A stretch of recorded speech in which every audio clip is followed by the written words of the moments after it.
What's up? Want to say first off, rest in peace to Rich Homie Quan. Rich Homie Quan passed away uh, today sometime, and they put out an announcement about 30 minutes ago that he died. I didn't know anything about it. Um, Now, I do know he was supposed to be a witness in this YSL trial. To what part was he working with the prosecution? I don't know. But he was one of the people they named. So just putting that out there.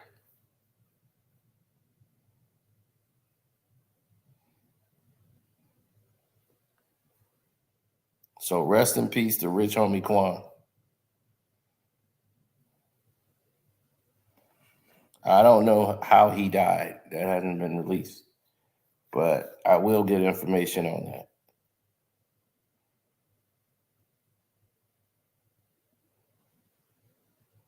Now,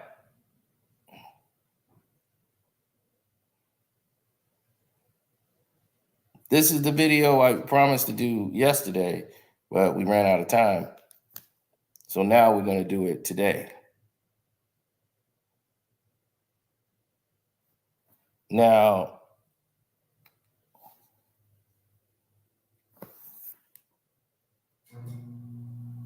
let's get into this, good people. Marlon Wayans has a record performance. For somebody who's never been on this show or nothing, he came and did an interview on Shannon Sharp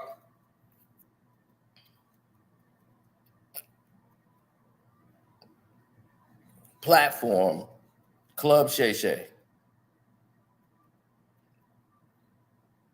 And let me tell you about this interview. I could have done this same interview almost without the movie success. But I could have done this same interview when he said, and we all could relate. It was about being, this whole interview was so grown.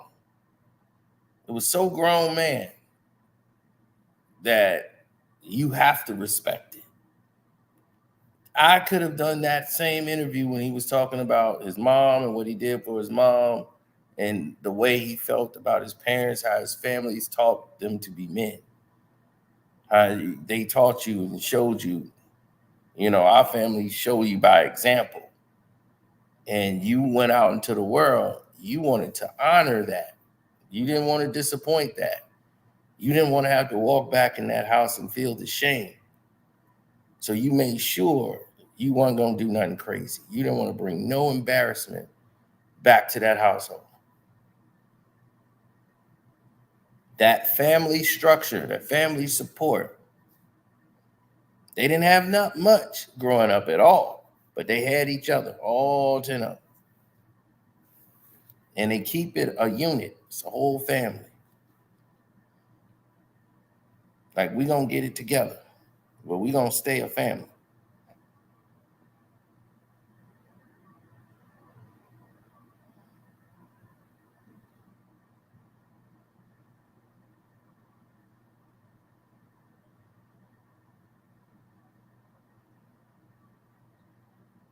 Yeah, and this is what people needed to see, because there's so much negativity in our world. We don't get to recognize and champion all of the people that do the right things and do things the right way for a reason. Marlon Wayne I guess I'm not. and told y'all a lot about the business, a lot about what went on behind the scenes, why you didn't see the Wayans brothers and why they didn't make another movie after that. They had success with Little Man and White Chicks. People were loving these movies. Why did they just stop? Where were no sequels? You learn about the crookedness of the business and who the heads of the business are. And Harvey Weinstein was the only guy really putting up big money for black movies at the time. And to have these type of moments And Vlad, you could have had this moment. You could have had this moment for less than what you thought it wasn't worth. You thought Marlon Wayans isn't worth it. This man, because you don't know nothing about Marlon Wayans. You know nothing about him. All you know is, he was on In Living Color. And I think, he did like White Chicks. And what's the other movie that he did? Little Man and stuff like that. And I know they did Scary Movie back in the day. That's basically what he knows of Marlon Wayans.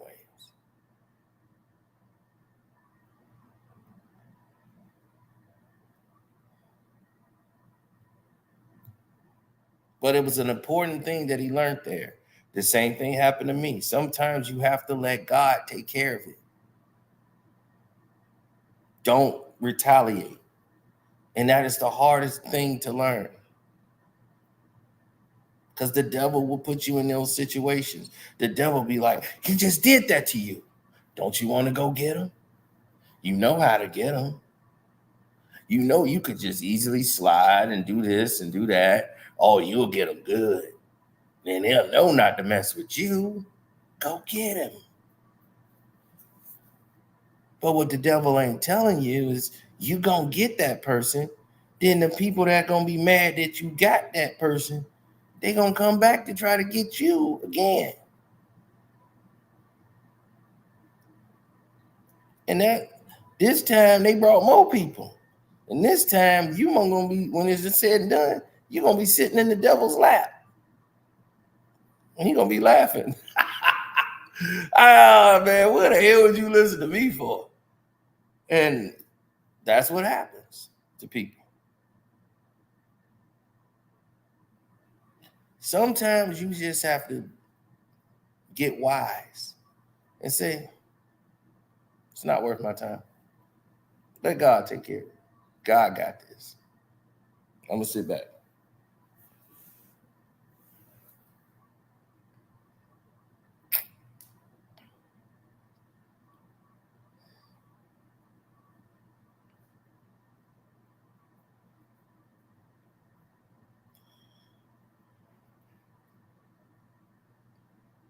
Now, when you start seeing people try to grow their platform, expand their shows, and try to get better at something like Marlon Wayans already accomplished, and he's still trying to figure out a way to do something new that he didn't do, but his family all did, and go from there and find his own identity.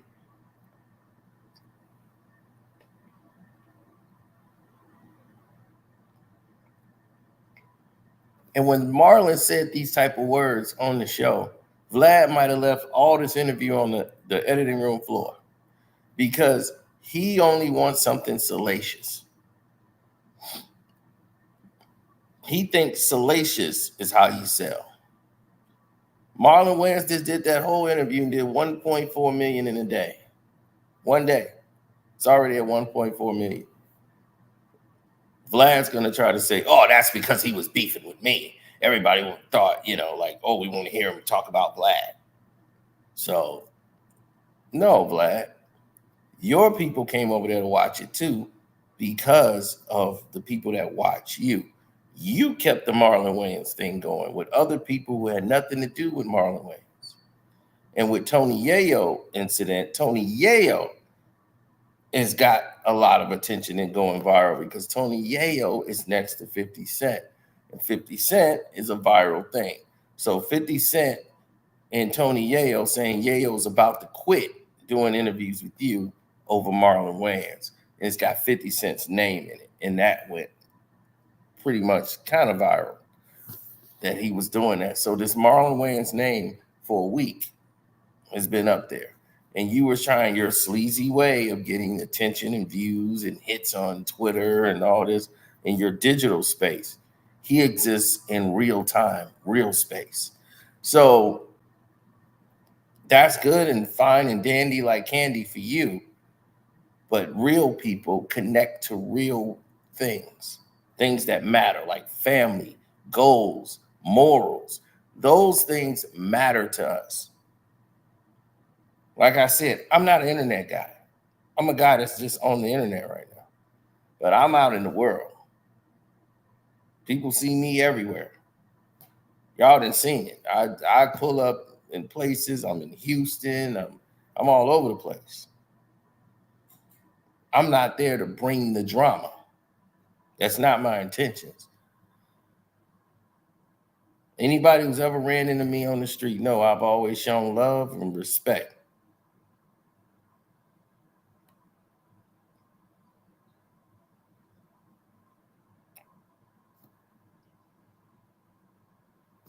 And oh no, I'm not coming to Atlanta. No, I'm not. I'm just kidding. I can come to Atlanta, but I just need I don't have a reason to come to Atlanta.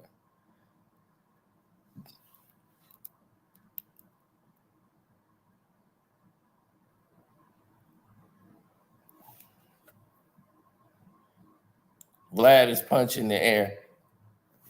Well, if he wanted to, he should have paid the money. Now he won't ever get Marlon. So what he's going to do is the Chitlin Circuit way. Everybody that comes up, he's going to keep talking to him.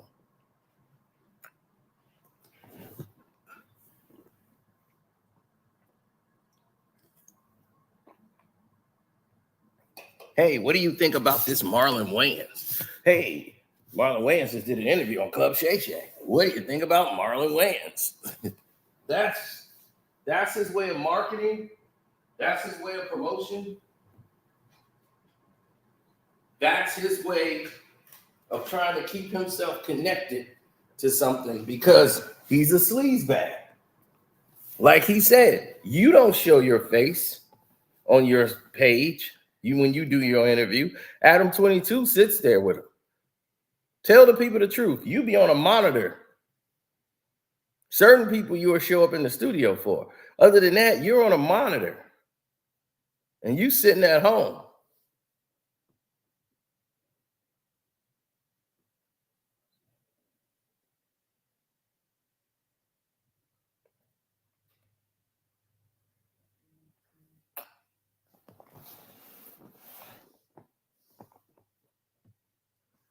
Now, what you're looking at,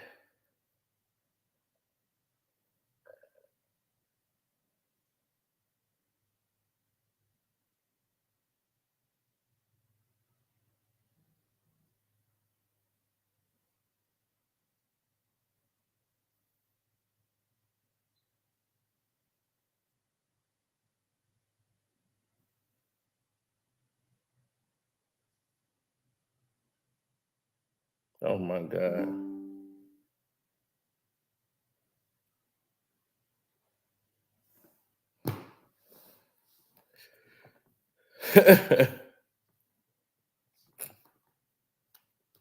No, it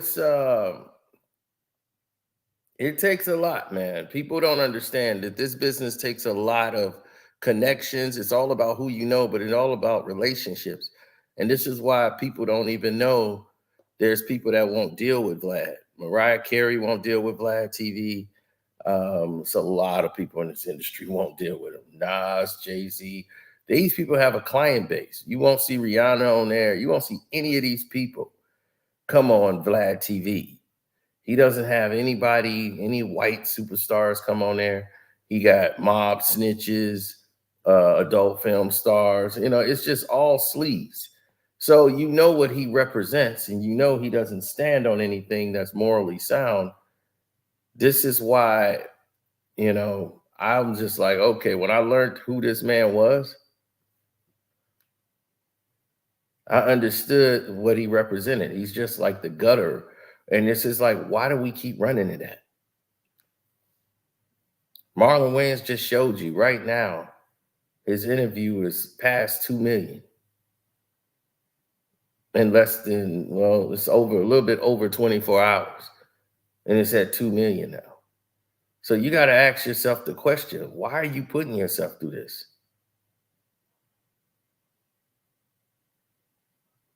I wouldn't have put myself through that.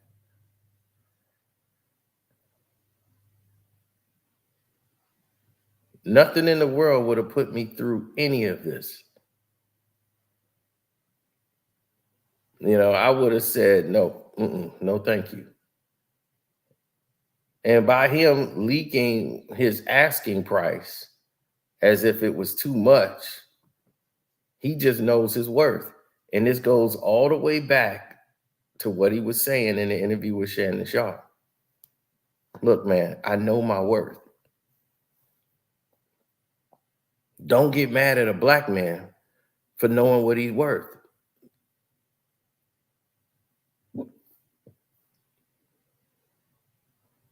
And that's the key point in Hollywood. We don't have anywhere to go but to them for our distribution and everything. And when he did Scary Movie 5, and it came out, well, he didn't do it, and he came out and did his own Haunted House, I went and supported Haunted House.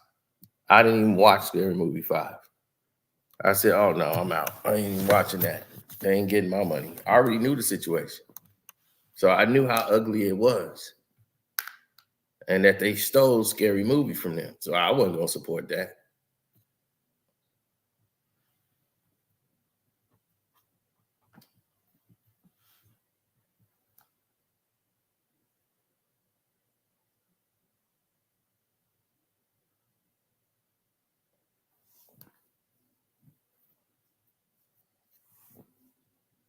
Yeah, I wasn't going to stand with that.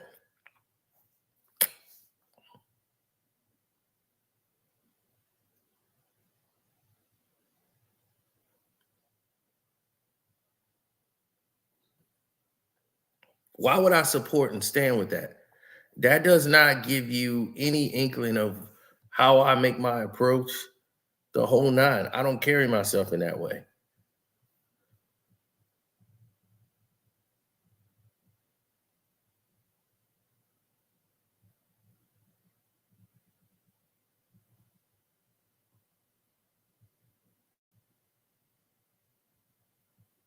And when he brought his cigarettes out, his cigars, and did his thing, man.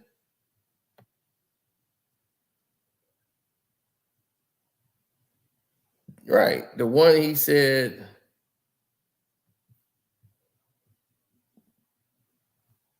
yes, because when he decided, I'm gonna bring out all these stories that many of you didn't know about. I knew about a lot of these stories. So they were flushed out. Many of the things that he brought out about the Weinstein negotiations, I didn't know how much Bob was in there as well as Harvey. They both were, like he said, wicked people behind the closed doors. I know the way they did Jada Pinkett Smith. So a lot of y'all don't know that. But Jada Pinkett Smith had a movie where Denzel Washington agreed to be in the film.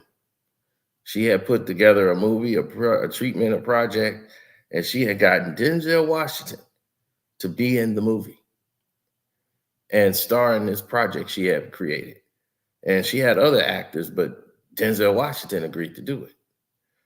So she was like, wow, we got Denzel on board. This is going to be a good thing.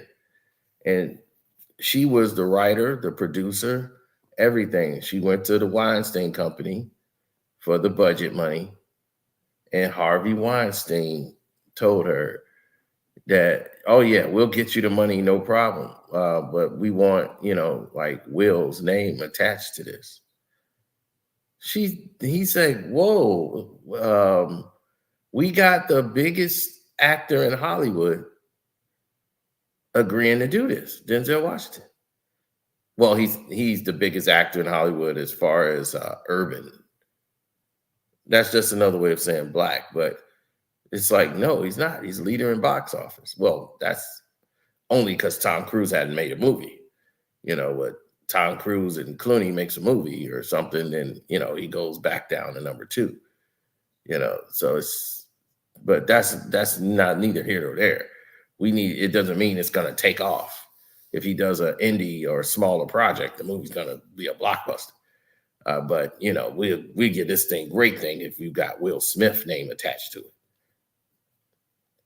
And she could have got Will to do it, but it was the audacity to downplay Denzel Washington, downplay the real problem wasn't Denzel. They didn't respect her. They didn't respect her enough to be the producer and the writer of this thing, because they want to be able to say, nah, we're going to rewrite this script. We're going to bring in our guys to rewrite it so that they can get the production done. She was getting too much of the back end money. And that's what they wasn't comfortable with. It had nothing to do with Will Smith.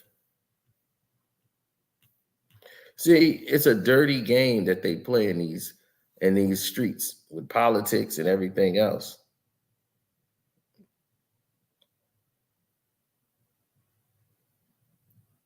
But see, that's the problem. We have to. If you're going to survive in this game, you have no choice. You're going to end up right in the same scenario all over again. And for no reason.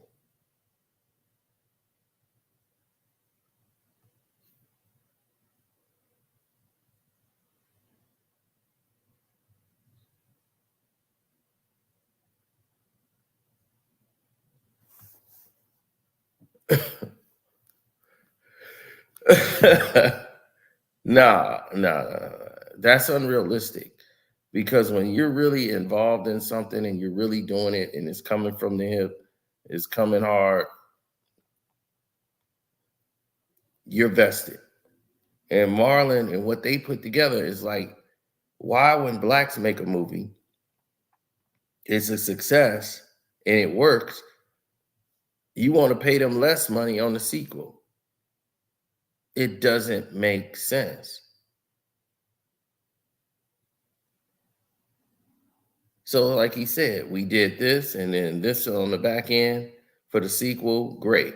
So we should be doing 30-30 on the third one. They didn't see it that way. That's too much money going out.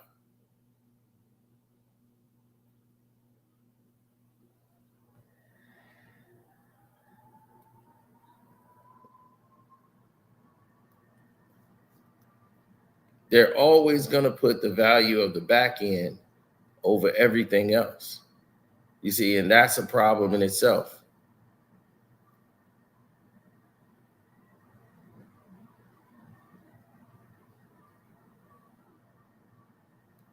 I have a problem with other people having a problem. You know what I'm saying? Like, I have a problem with other people having a problem with Marlon Wayans talking about what he wants to do or what he think is real in life when he's experienced it. You know, as far as what he had to deal with his daughter saying she's gay and all of these things, and how he had to learn unconditional love, you know, and do all these things.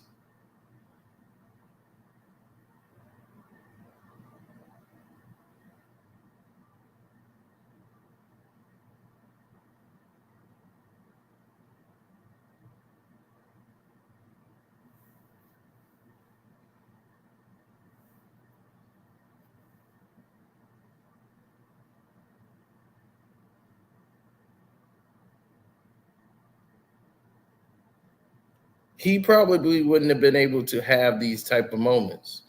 Legendary talk. Bro, I just want to say, I'm glad I came to this fine establishment with you, brother, to have this conversation with a real set, with fireplace. Yeah. You know, from one legend to a one day legend.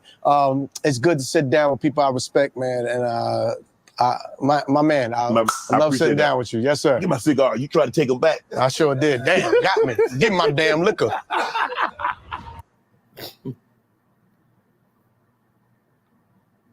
Now,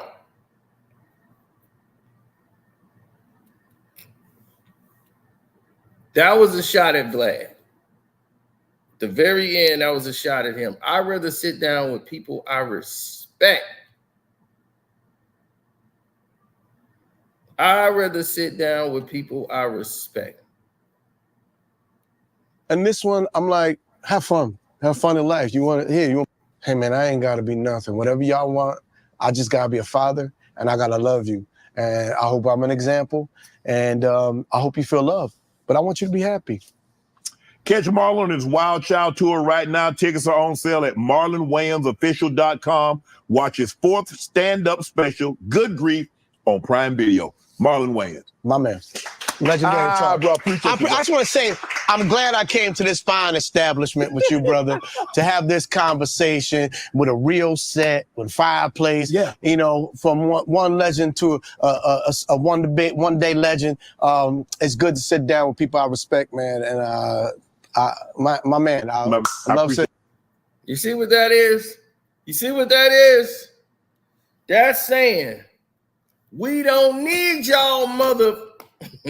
Cat Williams just had the biggest interview in history with Shannon Sharpe.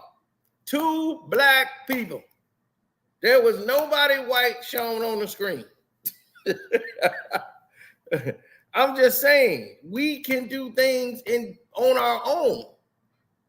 You know what I'm saying? Like, we can do stuff just us and we sell. Why are we sitting there allowing other people of other complexions try to tell us we're not marketable?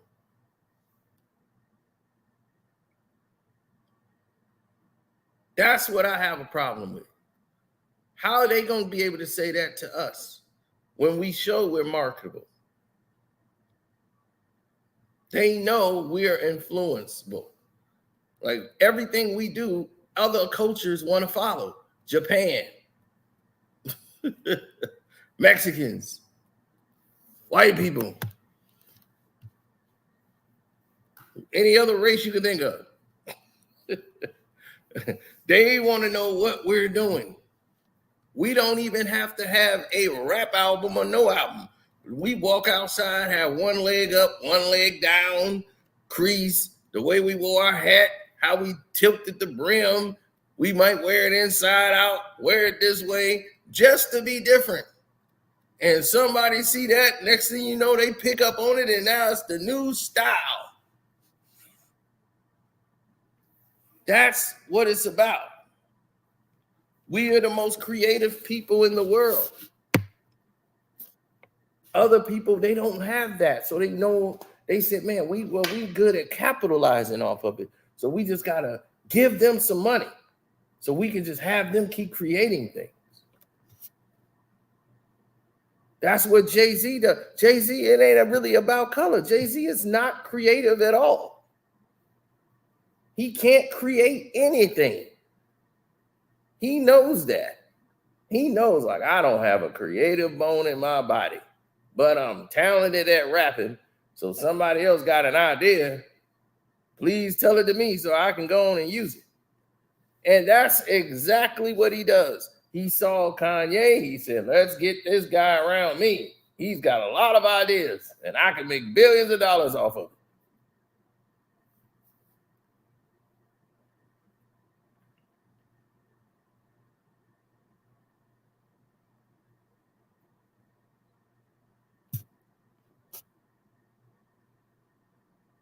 No, they wouldn't want to be you for a minute, because everybody seems to see the scenario a different way.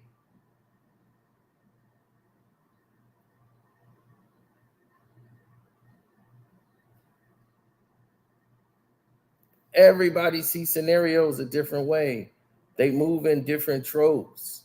They don't understand the world. This is why people don't really respect them anymore. As far as, well, what are we doing here? You know, what I don't really get it.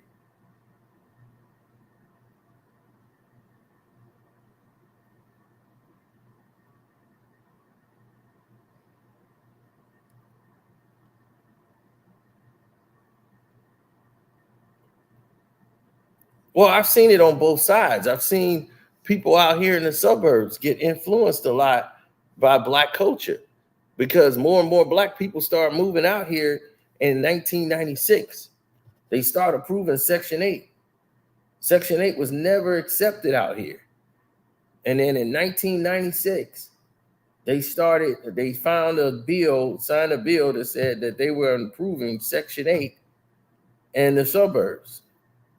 definitely in the northern suburbs. And that led to the downfall and the downpour of a lot of people coming over here who was doing a lot of crimes out there. Then they was like, oh yeah, we get to go to the good areas to try to escape that. And then the people will get approved for Section 8, then they'll let like 20, 30 people live in the house and bring them out of the hood. And they got nothing but hood mentalities. So wherever they go, they're going to bring that hood mentality over to a whole new area and then make this the new hood. And then you see the deterioration of it because people who didn't know how to come from anything, didn't have a job to work to learn to be in this area. Nope, they just bring them out here and then they brought a whole lot of hood stuff. They turned their closet to a damn drug operation. And I said, Jesus Christ, the closet is now a drug facility. What the hell is going on in here?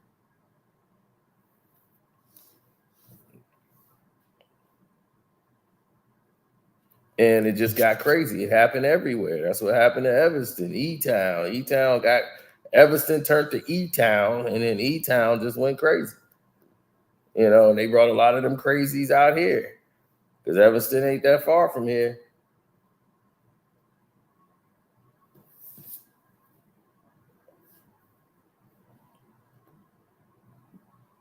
Oh, Chicago's big, man. This is a big place. That is a big city.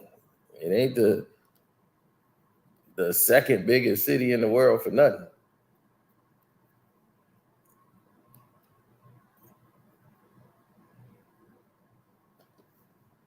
Vlad should have paid the man. Here's the thing. Vlad don't want to pay the man because Vlad knows he don't have the resources like CLub Shay Shay. He know he can't, he won't be able to get the money because he don't really have the people like that.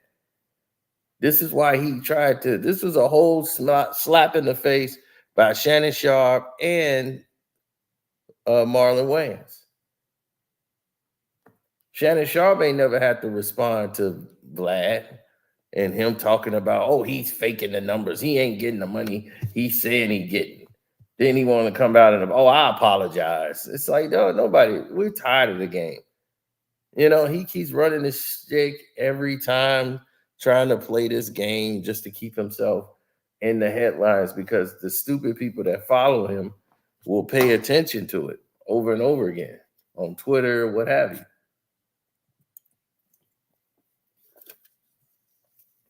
I'm just not with it.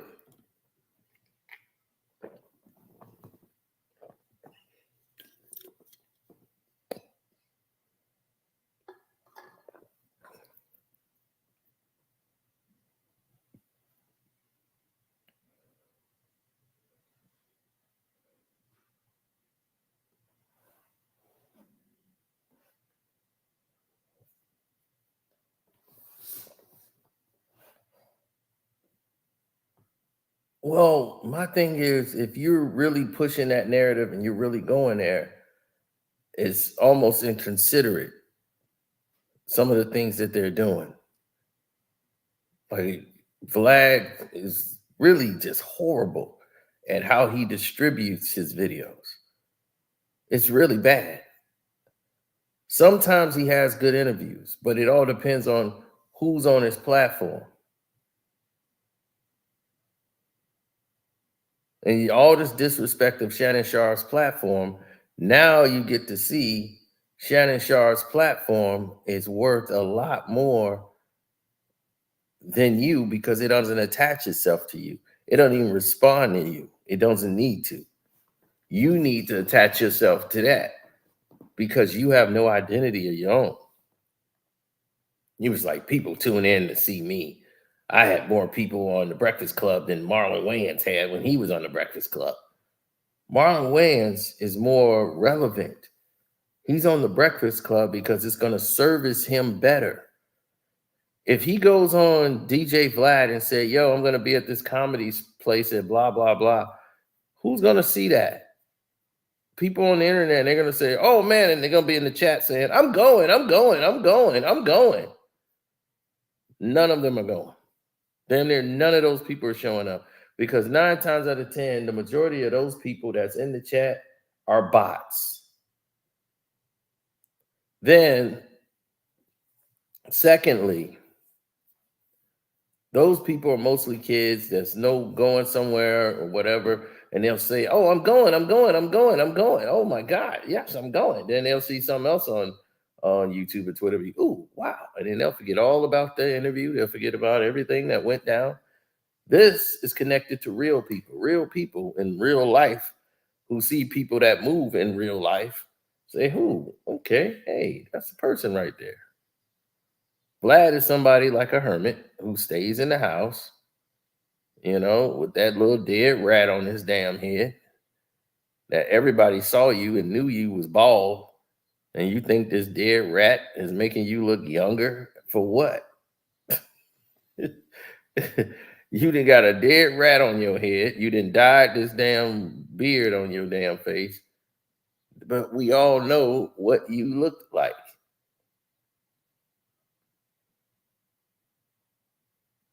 So this doesn't fool anyone. Vladimir Labovny or Labuni or whatever.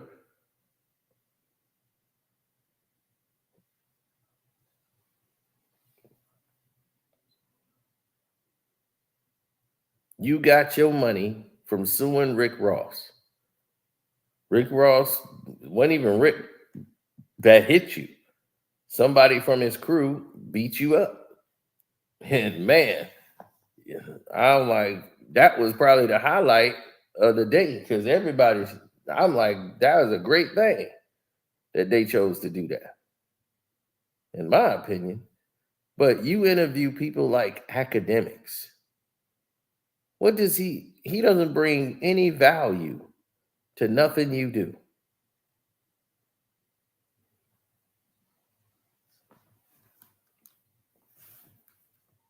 Tony Yayo is on there repetitively because he does numbers, because he got all these stories. He's Tony Yayo. He's with G Unit. Bootsy is just the most hoodest dude you would ever heard. And he got wild hood stories. So you got Bootsy up there. But academics is somebody you trying to promote because you get paid off him.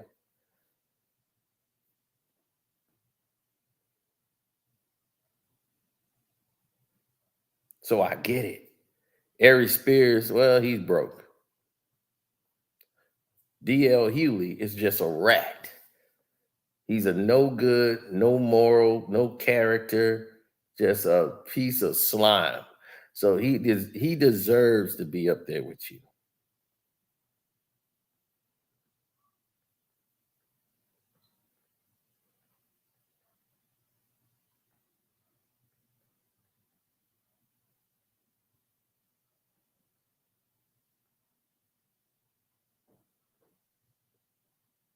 Yeah.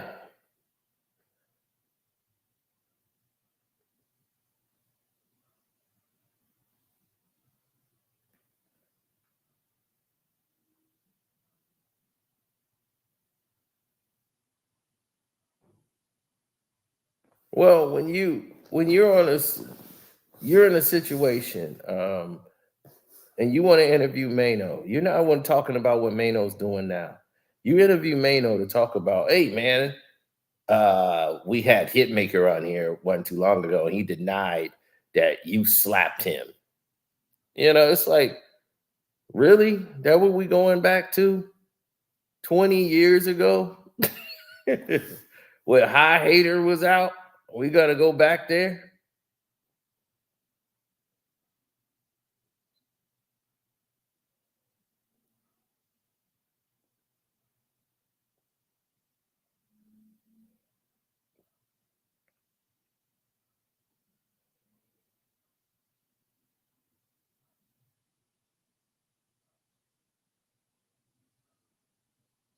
Well, Omar Gooden knows one thing. The Omar Gooden thing, it's salacious, but I get it. And like he says, he doesn't really have a real studio. He's in Van Nuys, and that's where they used to film all the adult film places. So he's right next door to where they got people down there banging They're in there filming a sex scene. We got the all anal blast. Anal Lovers 16 is taking place. All right, action, go. You know, you got that next door.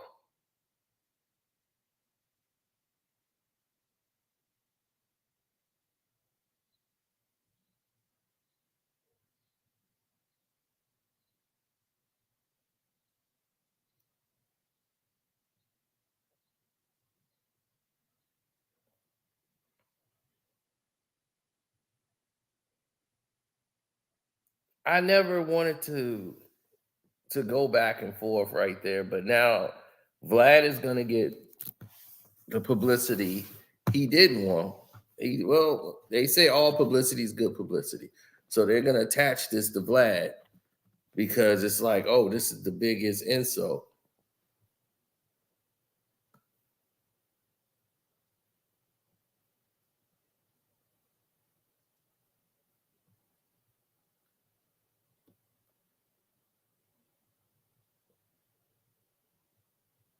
Right. It's not breaking a story if somebody gives you something personal, like their business and what they ask for and their requirements.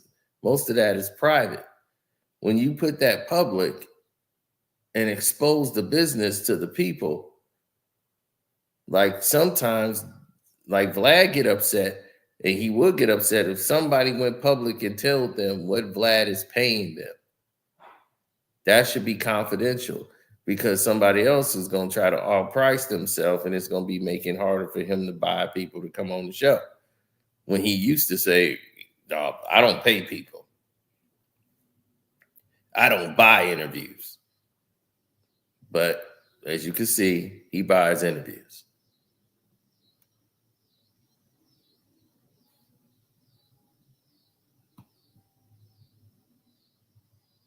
Right. He's trying to say he wasn't paying Mob James. Dude, we all knew you was paying Mob James. Then before you went and changed your mind and confirmed that you were paying Mob James. Mob and James ain't gonna show up nowhere unless somebody got a check. So why the hell would he show up there?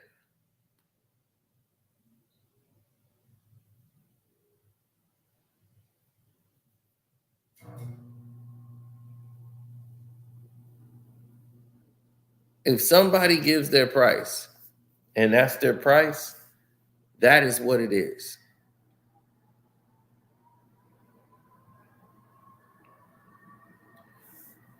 I've shown y'all a clip before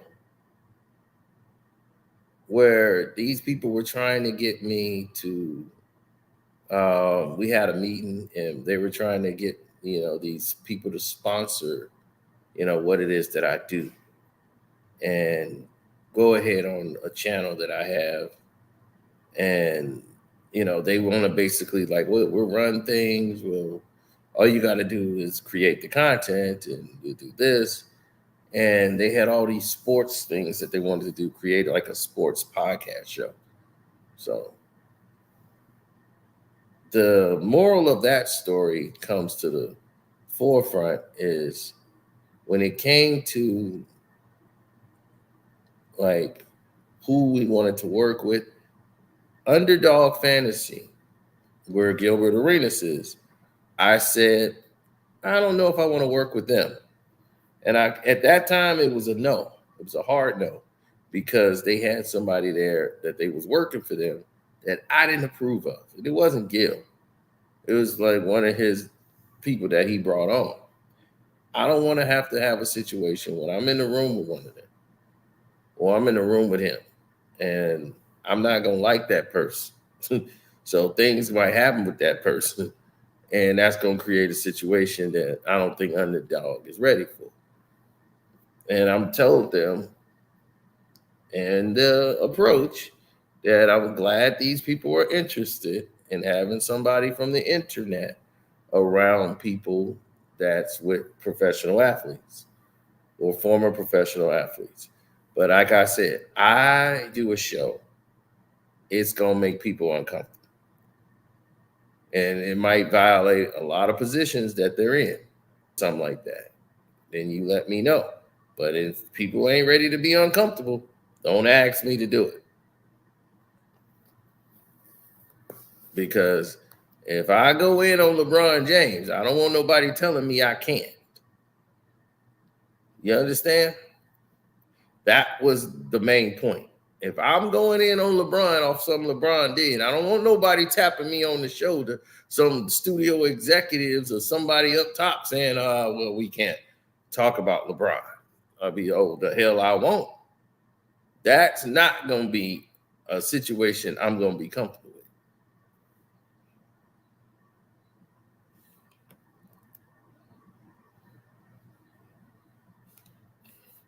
So right away, I walked away from the deals.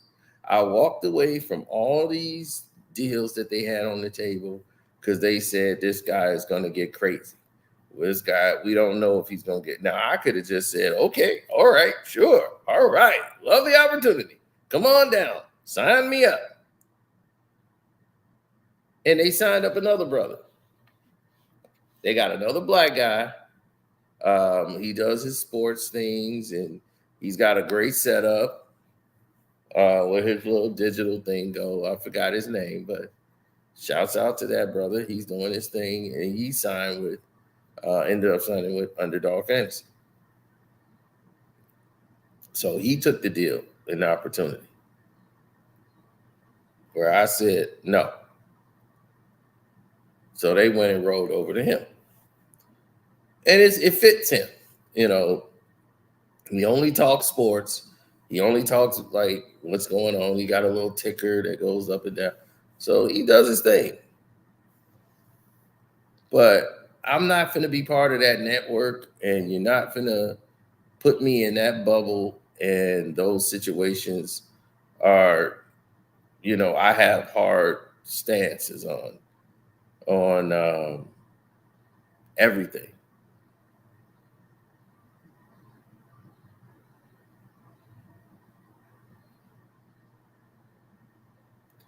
A lot of the things that I can expand on with Marlon Wayans,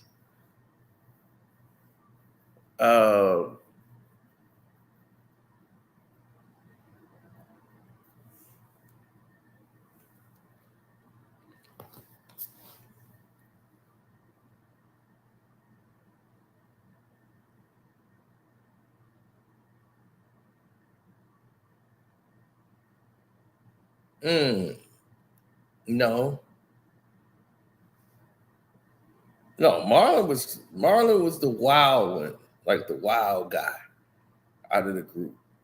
He was doing his thing on the side, but he wanted to really be that guy. Like Chris Rock took his rib guy, was his role. You know, that was supposed to be Marlon's role, but Chris Rock came and nailed it in the audition. And even though he's like, man, it's Wayans brothers, he was like, that guy killed it with that rib guy. His character for rib guy was unbelievable. Ain't no way in the world that wasn't going to be the case. There was no way they was going to do that. Hello? Yo. I don't know who that is. But anyway.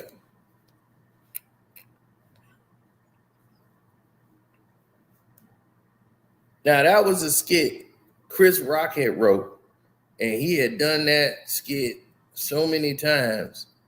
I sure am hungry. He had written the script out and done that scene. So when he performed it at their rib shack and everything else, they put the whole thing together, and the rib guy story came right up. Like, he changed it. He had done it so many times. We had seen him perform that. I sure am hungry. That he started doing it on, I think, Saturday Night Live or something. Like, that was a SNL character that he had. And he used to do that on Saturday Night Live.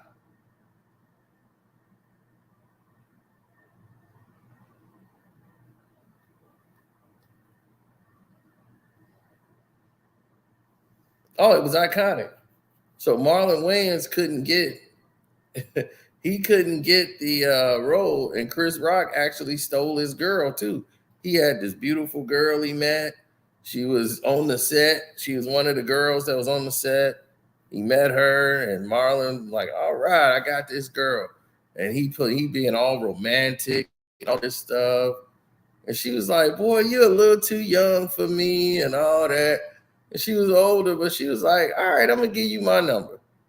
And next thing you know, he's like, yes, I'm going to get the number. Everything's going to be beautiful. She's going to write it down. And then Chris Rock coming in and just like, hey, you want to come F me? Come on, I'm the rib man. And she was like, oh, God, he's in the movie. And grabs him and walks off.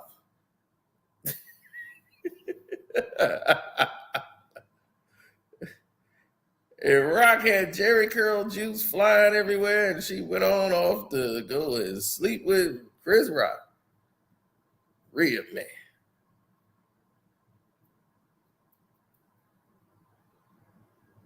Same thing happened to him with he tried to smash Jada Pinkett. Now, him and Jada Pinkett are good friends, and he was thinking like, you know, we go shopping together, we do this together. I'm finna try to smash. So he at the house late night, he finna go shoot his shot. Like, all right, I'm finna go on over there and tell her, like, look, I got these feelings. Let's go on here. We need to try this. He's like, I get over there, and it's my boy, Will Smith.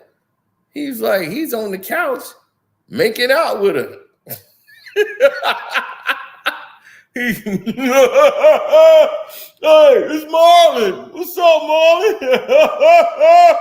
Yo, that perfume you picked out for her? Slamming.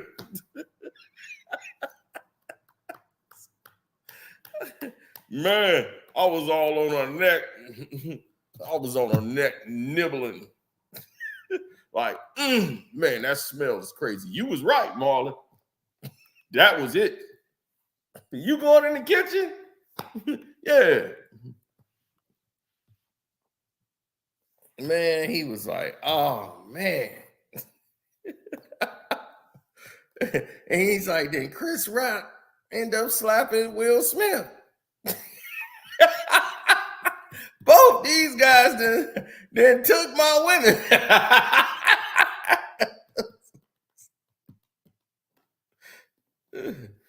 So, yeah, both of them took his woman.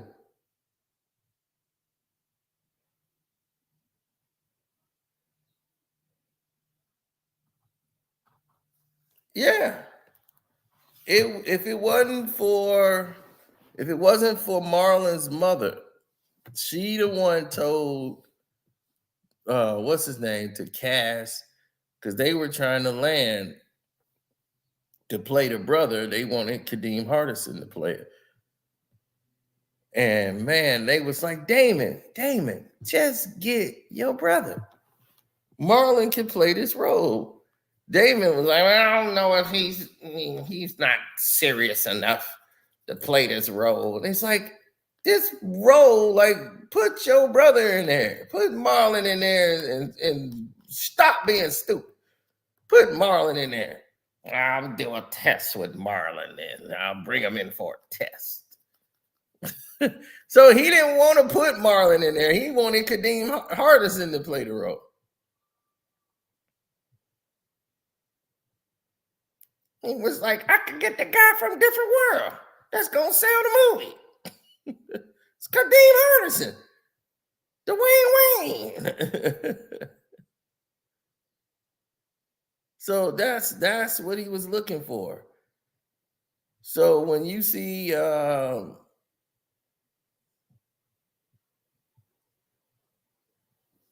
absolutely.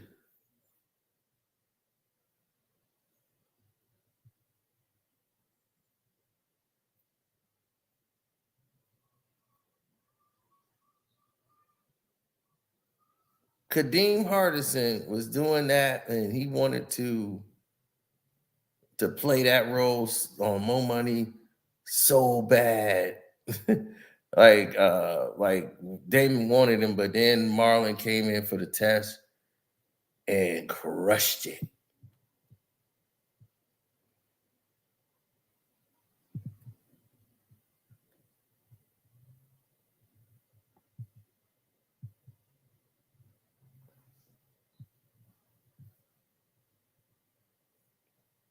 He crushed it. He knocked it out the park.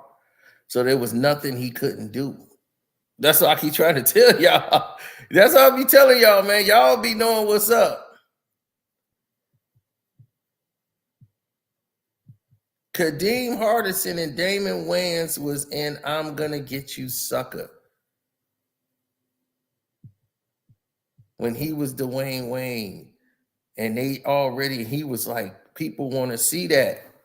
That's why when he did Mo Money, he wanted Kadeem Hardison to do it and not Marlon. They already had good comedic timing. See, a lot of y'all forgot about that. This is why he chose him.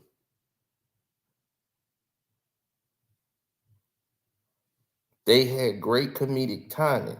So that's why he chose him for Mo Money. He was, I got to get Kadeem Hardison. Because he already knows how to work with him. And the mom said, no, cast Marlon. Give Marlon the shot. Let Marlon do the test to play your brother. Go on in there and do it. So then when he auditioned for Mo Money, right? He auditioned for that part, Mo Money. And when he did the audition, he nailed it. I mean, it was crazy. Marlon owned Mo Money.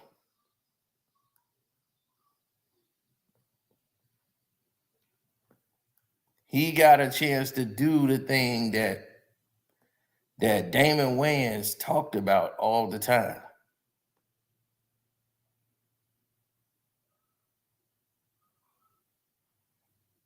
The shopping spree audition. Kadeem Hardison couldn't pull this off. Marlon was able to pull it off. When they did the shopping spree and pretended to be two gay men going in there to shop. Kadeem Hardison couldn't pull that off.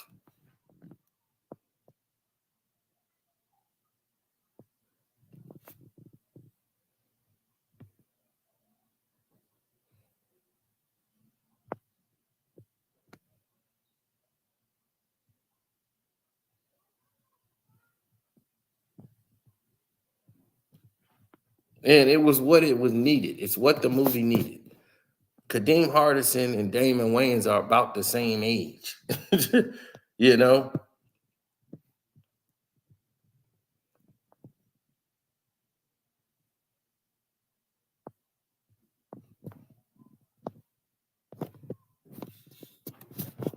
And this scene right here is what Damon talked about all the time. Marlon used to be a dancer, and Marlon could kick his leg up all the way by his head, and he would catch it, and he got a bracelet on there, and he would let the leg go.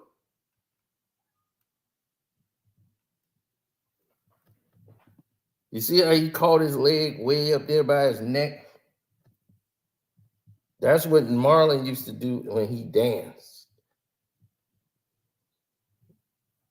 He would throw his leg all the way up and catch his leg by his head. Like he would throw his leg all the way up there and catch it, drop it into a split, get up and do another split and say, hey, that's the new dance. He said, man, hell no. Damon Wayans like, man, I'm waiting till they bring this back to the club. Yeah, and I'm back in the house. I can still get low with this one. Slap the knee, come back up. I ain't throwing no leg up here catching it.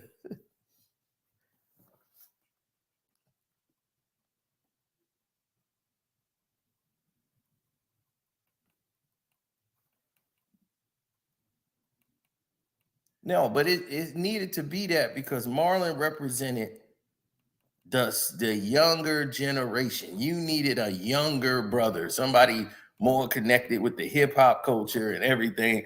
Everybody related to Marlon's character.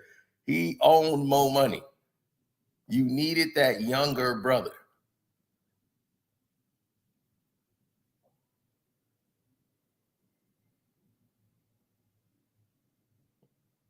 Oh, when he was in the police station, when like the security had him, and he was like, "Yeah, let me go." And me and you and the dude was like, "All right, okay, you let him go." Like, come on.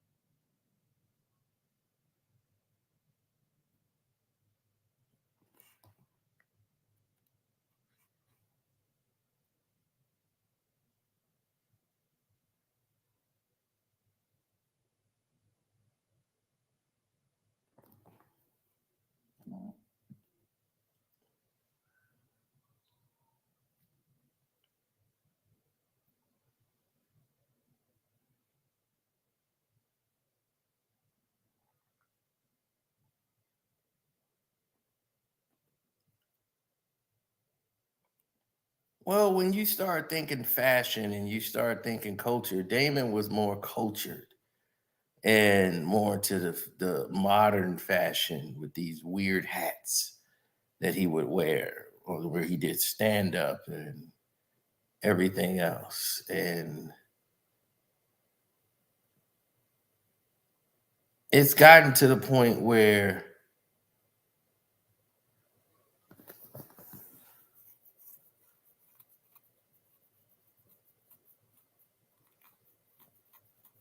oh yeah, it was.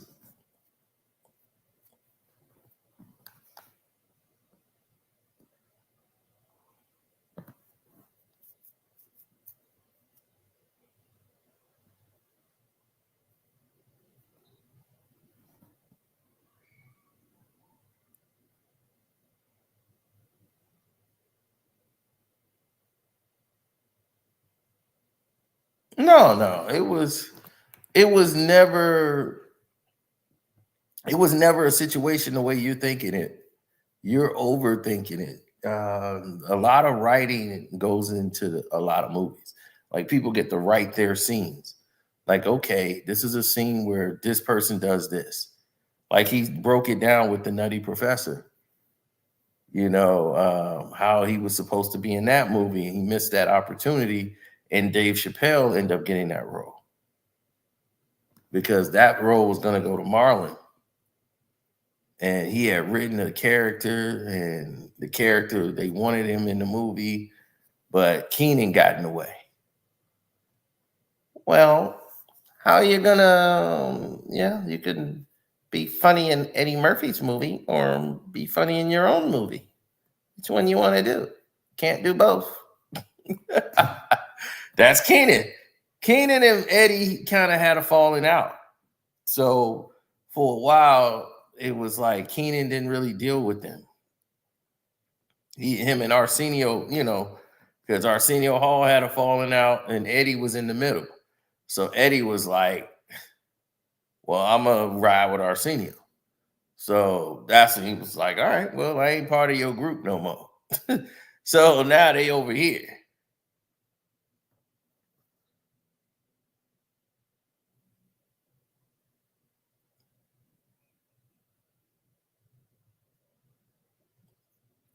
Robert Townsend, Keenan Ivory Wayans, and Eddie Murphy wrote Raw. Eddie Murphy Raw. All three of them minds got together and wrote that whole comedy special for him.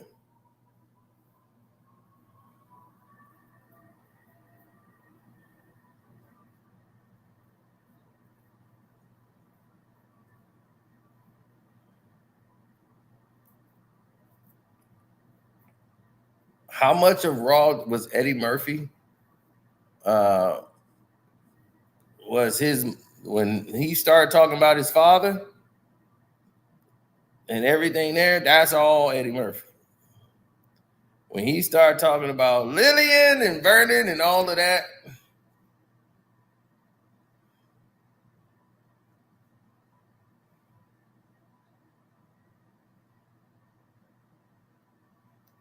Damon Wayans in Colors when he was high, free basing, high in the stove, trying to sleep with the bunny.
No, well, here's the thing. A lot of people in Hollywood believe that people do these acts. Hollywood make you do this, man. Hollywood, man, they put a finger in your booty, and you want to get a role, you gonna have to suck such and such as you know what to get a role.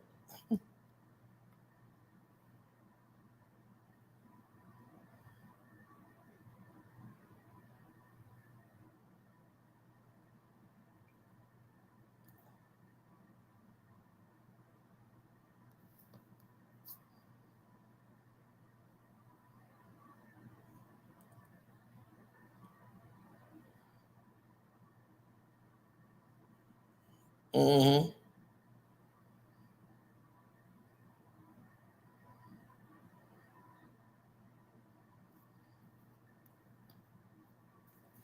$40,000 and 30% of the revenue. It's because he understood the business. And they had a whole Twitter back and forth. Then, of course, Vlad wants to apologize because now he realized this is damaging my business. But like I said, it shouldn't even been in nobody's business. You are damaging your business. Nobody's damaging your business but you.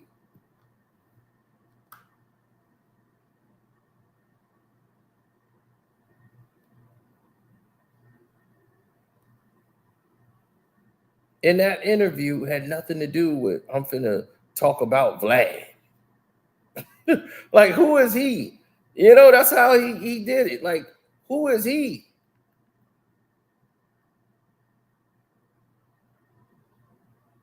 We're not going to make this interview about him, but this interview is about him. The bigger message that we don't need you. You feel me? It's about that bigger message. We don't need you, bruh. We don't need you at all. You can go. Take a lap, hit the showers, do whatever it is that you do. We don't really need you, bro.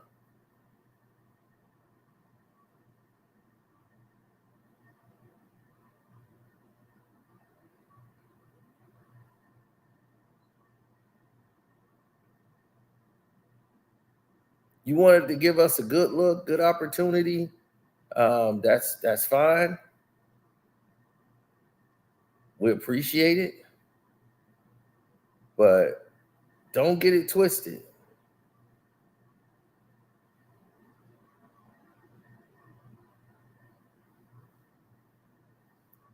We do more for you than you would ever do for us. And your disrespect factor is the key.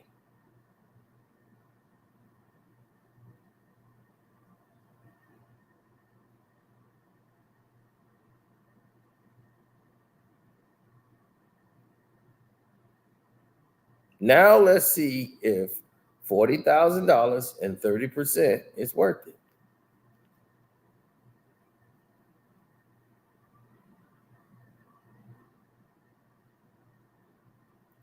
If it's out of your wheelhouse, just say, hey, it's out my wheelhouse. I respect it and move on.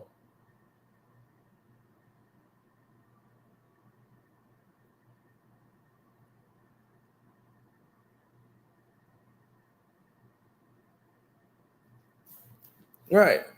Exactly. There was plenty of people that I respected in the game. And I said, man, I want to interview this person because I want to get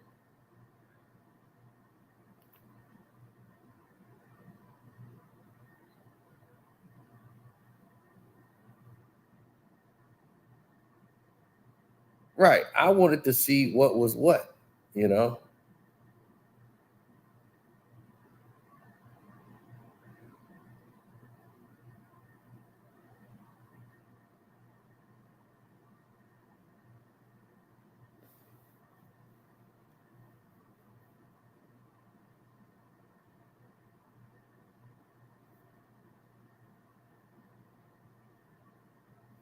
Well, the people there dictate what's what.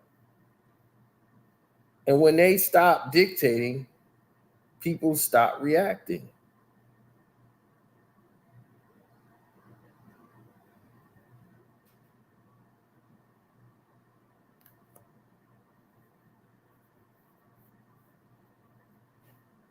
They didn't release any information on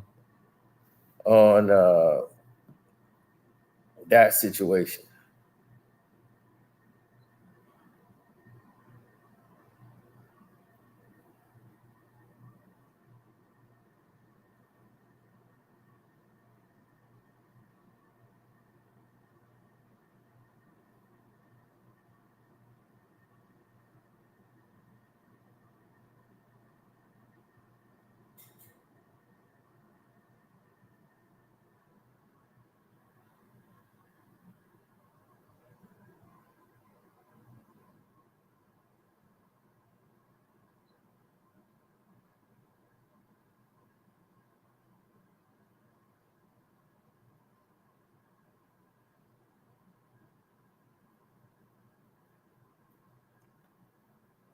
There's what they call a small margin of error.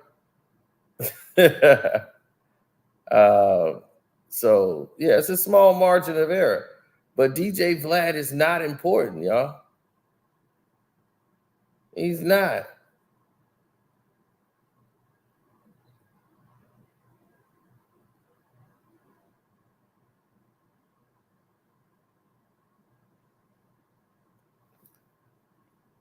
These people only have the power y'all give them. He needs the people to interview. He can't make a video on his own, and his video he make is high. He can't do what we're doing right now. We're talking and using ourselves. You know, your people are here to listen to us and what we got to say. Nobody's there to listen to hear what Vlad got to say. It's all about who he's interviewing. So without the people, he's nothing. Without the characters, he can't come out. DJ Vlad talks about this. DJ Vlad talks about that. He wouldn't know what to do because he knows he doesn't have the personality to do it. That's why he mostly stayed off camera. But now his page is dying. So now he's like, man, my channel is dying. I got to put my face out here. Now I'm doing interviews. Yo, I'm DJ Vlad. I'm Vlad. It's like, really? That's what we're doing now. That's why I always respected Adam more than him, because Adam at least sits in front of his guests and interview with them. Vlad does not. So if Adam ever decided, well, I'm just going to start, doing what I'm doing here.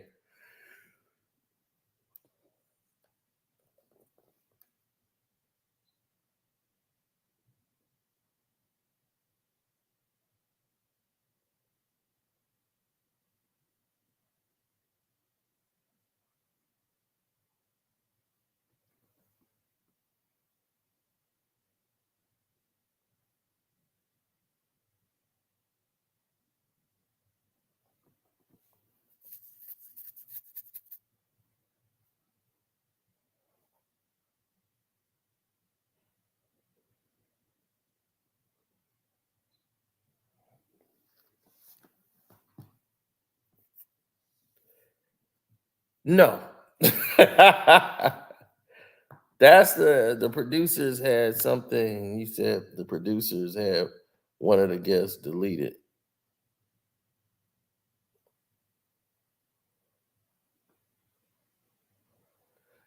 No, that's not what happened. That guy, and what many people believe, that guy really was on that side of the fence. He just didn't want to be outed on national television. And the whole thing was, it was like, oh, they're bringing you on the show, and they deceived him, and they didn't want to let him know that it is somebody. He asked, and that's why he said, oh, you lied to me. Because if it was somebody saying that, oh, it was a guy that liked him, he didn't want to say anything. I mean, he wasn't going to go on the show. And he was embarrassed by this. But the people who know the situation well, knowing that him, the neighbor, and that guy been having some things going on. Like, that guy has really been in the closet, and then him and the neighbor was secretly getting it on. And he just didn't want people to find out his secret. So he ended up, blasting the guy. Because I guess he felt like he was going to be outed, and this being on that show just gave him a lot more confidence to be more out in the open about it, which led to him getting blown up. Yeah, it was a major lawsuit filed. Because this guy, I mean, the thing is, this dude actually committed a homicide. He was blaming the TV show for the whole thing. So, Jenny Jones' show ended up basically getting shut down after that. Very shortly after that, they were like, we're not bringing back the Jenny Jones show.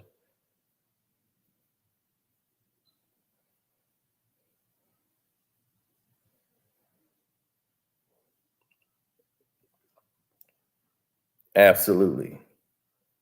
So what was the best parts of Marlon's interview that you guys, that hit you to heart, or you took to heart, or you took from it? What was the best part of the interview to you?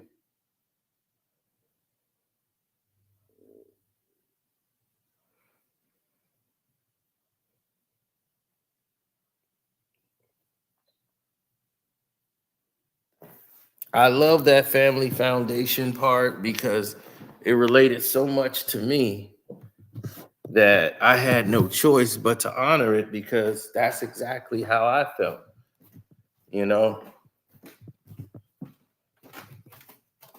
That's how I felt. I was really connected to my grandmother and grandfather, who I lived with. And that was my foundation. Our family growing up together and having to endure and see these different tropes all appear, and you had to, go from there. It meant something at that time.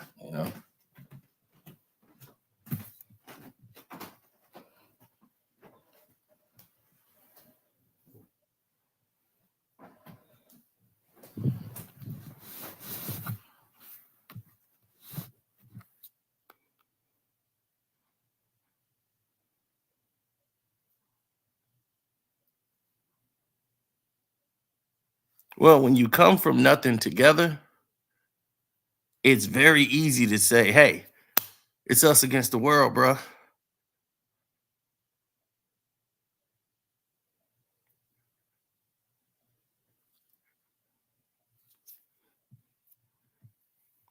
You said, who kid used my voice on the Dog Pound interview? What did he say?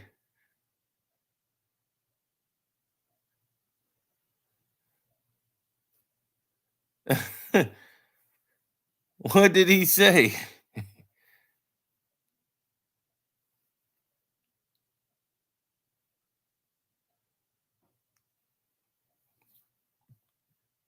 What they say about your boy?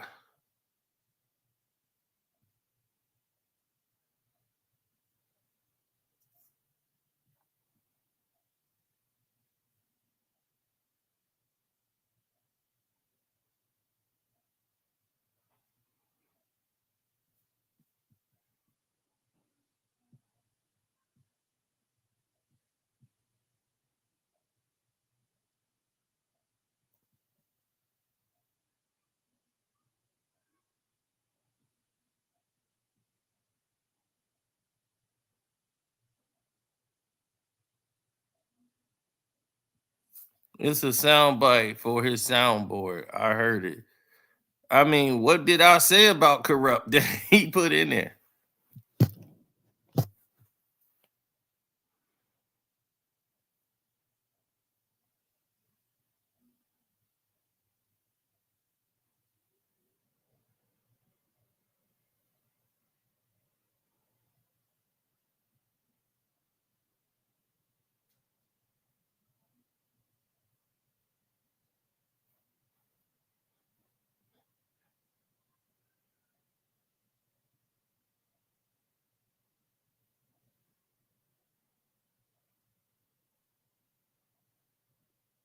He was the one always ready to fight. Yeah.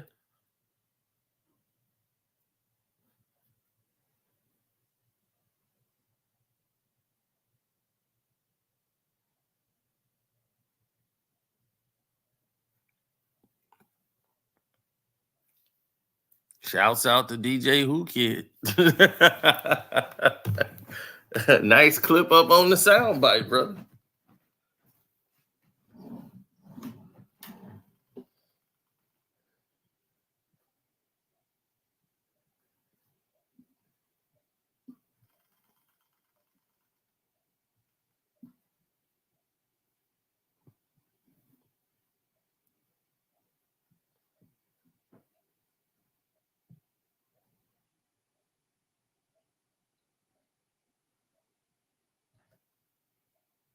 No, I don't have those kind of ambitions.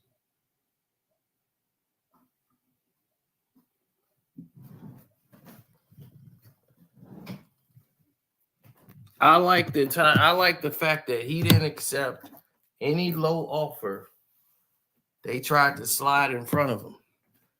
He didn't accept any of those offers. He said, "Screw that. I don't want any low offer. Don't even slide that over this way." You know, like he's willing to take the sacrifice. Now, remember I told you Kadeem Hardison, right? He took Kadeem Hardison's role in Mo Money. Then Kadeem Hardison played his brother in the movie Sixth Man, the 12th Man, I mean.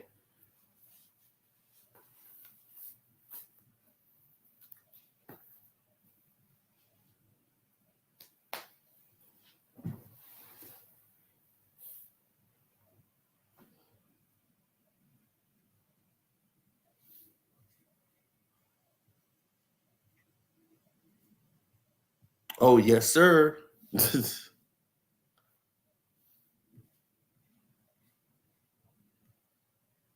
He said to him, "Oh, it's the 12th Man."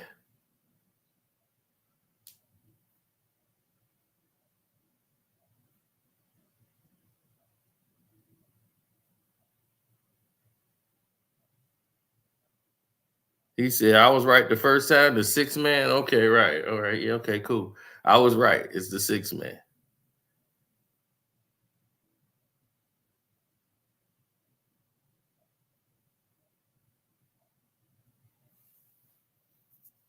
It's at the 5 minute and 40 mark. Okay. What's the title of the video so I can go check it out? Does DJ Who Kid got a channel? It's his latest video or something?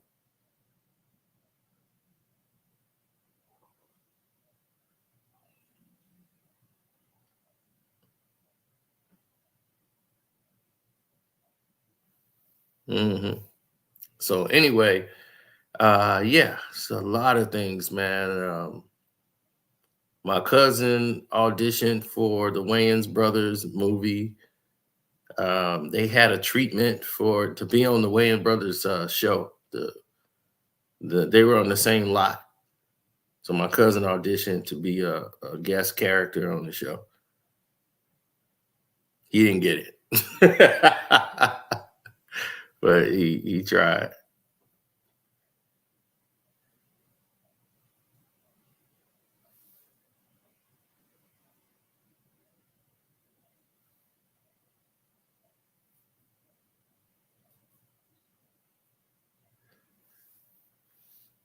No, we're getting ready for the football game tonight, so that's why we got to get ready to wrap this up. Go on to Patreon tonight. We got a surprise for y'all. So I got some picks out there that I gave for my VIPs and for everybody else. So I got some picks for the just, my all access and then VIPs. So I'm gonna get up out. Love, peace, and hair grease. Shouts out to Kwame Brown, Bust Life, Marlon Wayans, Shannon Sharp, CLub Shay Shay. Make sure you subscribe. Make sure you follow what Marlon is doing now. Great interview. I appreciated everything that he talked about, how they kept it brotherly. It was all about positive vibes and making it and striving for success and how everything comes around full circle, building blocks. It was so much material here that was very inspirational. And it highlighted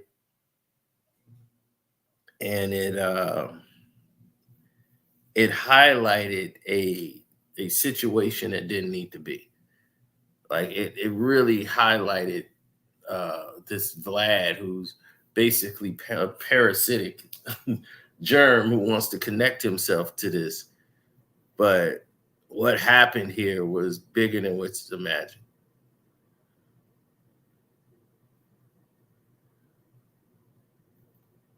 So congratulations to these brothers on their success and much success in the future. Hopefully this leads to bigger opportunities for Marlon, because he did outstanding in the Queen of R&B, Aretha Franklin, playing her husband, her first husband.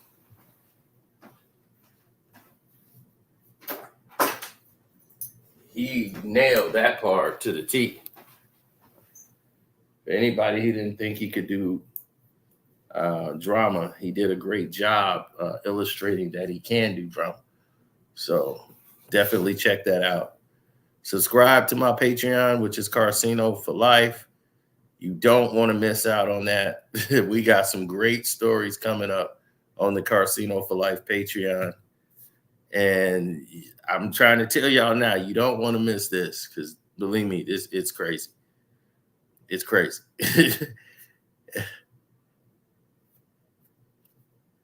What if I told you, let me give you a hint. What if I told you one of the top R&B artists of all time stabbed somebody? And nobody knows about it. All right, so get ready. I'm about. Peace.